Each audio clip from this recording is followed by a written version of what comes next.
mi-temps, c'est une victoire pleine de fraîcheur. Au-delà du score, de la première mi-temps maîtrisée de A à Z face à un adversaire plutôt modeste, on note une solidarité et des comportements qui font vraiment du bien, sans chichi, mais avec beaucoup de concentration. L'impression que chacun est concerné, joueurs et staff ensemble. Avec un bon Fran Sergio qui a été décisif, plutôt impliqué notamment sur la première mi-temps.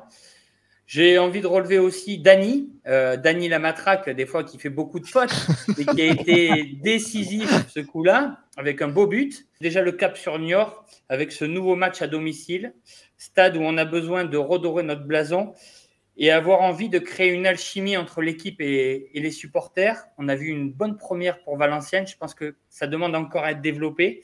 Déjà, première victoire lors de la deuxième journée.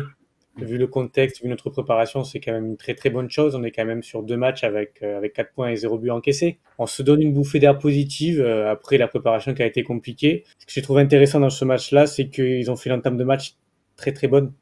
Le premier quart d'heure, on met 2 buts. On est là, on est présent dans les duels, il y a de l'intensité, il y a un bloc solide. L'entame de match a été très très très très bonne.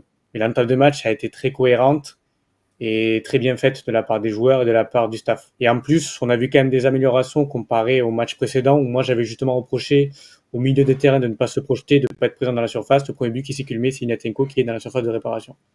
Donc il y a quand même eu des choses en plus qui ont, en comparaison du premier match, qui ont été en plus améliorées. C'est-à-dire que tous les points qu'on avait quand même soulevés qui y manquaient, on a le sentiment que les ingrédients étaient là, notamment la projection vers l'avant qu'on avait reproché à l'équipe la semaine dernière. C'était mieux. On voit une équipe qui est capable de se projeter, un petit peu d'aller vers l'avant, de profiter aussi des erreurs de l'adversaire parce qu'il y en a eu beaucoup samedi. Et donc voilà, et donc c'est vraiment à mettre au crédit de David Guillon et des joueurs qui font partie de cette préparation. C'est les renforts. On se pose la question de savoir à quel degré il va falloir renforcer. Je sais que ce sera un débat tout à l'heure, mais quand on voit un petit peu les joueurs qui sont en train justement, comme je le disais, de faire une préparation correcte et d'arriver à apprivoiser déjà quelques matchs de Ligue 2. Bien sûr qu'il ne faut pas se dire que ce groupe-là sera suffisant pour faire toute une saison. Ce serait une ineptie. En revanche, se dire que ramener comme l'an dernier 10 joueurs d'un coup qui n'auront pas fait de prépa, qui arriveront fin août et qui devront être performants rapidement, ça ne devrait sûrement pas être le cas. Donc il faut trouver un juste milieu. On ne profitait pas aussi d'un statut un peu retrouvé à force d'avoir entendu dans les médias le fait que le Grand Bordeaux était heureusement sauvé en Ligue 2, etc. Ça n'a pas été en notre faveur pour ce début de championnat.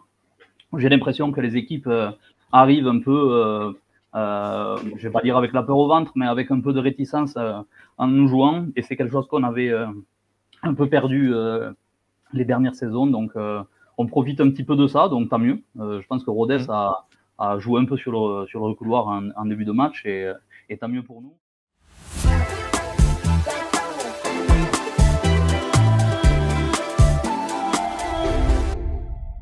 Non mais voilà, mais donc Strasek, mais moi à la limite, c'est celui qui semblait pour moi le plus légitime pour démarrer la saison. On nous a expliqué qu'il lui fallait un temps d'adaptation.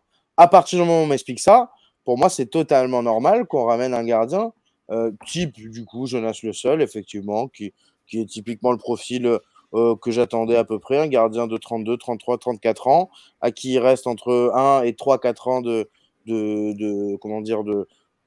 temps de jeu en tant que titulaire et qui après va transmettre. Et ça se trouve, ce sera un peu moins de temps. Donc, quand je vois cette liste, je me dis que oui, il faut un gardien d'expérience pour encadrer tout ça. Mais ça fait des années, Nico, ça fait des années qu'on n'est pas très bon sur la gestion des gardiens. Ça, c'est une réalité. Et on n'arrive pas, notamment ces gardiens qui sont en salle d'attente, à les prêter. Je suis plutôt de l'avis de Samuel. Je pense que par contre, on n'a aucune garantie à haut niveau sur tous ces gardiens. Donc malheureusement, l'eau seule, ça devient une piste qui me paraît logique, mais c'est plus la gestion de tout le reste qui n'est pas normal pour moi. Et l'arrivée peut-être de Strasek, qui sera questionnable à un moment donné s'il n'a pas le niveau aussi. Est-ce que c'est vraiment la priorité aujourd'hui de prendre un gardien, sachant que un gardien de 23 ans comme Poussin, le contexte était très compliqué la saison dernière. Aujourd'hui, il fait 2 bons matchs. Tu prends Strasek derrière. Pourquoi il fait des matchs corrects, pardon, il fait des matchs corrects, mais est-ce que tu ne peux pas le laisser progresser alors que tu as une grosse défense devant lui? Est-ce que tu ne peux pas le laisser progresser comme tu peux laisser progresser d'autres joueurs et recruter à un autre poste parce que tu es ric-rac financièrement. Est-ce qu'il vaut mieux pas prendre un numéro 9 qu'un autre gardien alors que tu en as déjà assez? Clairement, Gaëtan Poussin, il a eu sa chance plusieurs fois. Maintenant, malheureusement, l'année dernière, ça s'est pas très bien passé. On comprend que psychologiquement, c'est très compliqué pour lui à gérer par moment. Donc, très clairement, moi, je suis coach, je peux pas compter j'adore Poussin, il n'y a aucun problème. Moi, j'attendais de le voir avec impatience, du coup, mais pour moi, il montre que, et même pour lui, je pense qu'il faut qu'il aille ailleurs pour avoir un contexte plus sain et qu'il se requinque un peu ailleurs.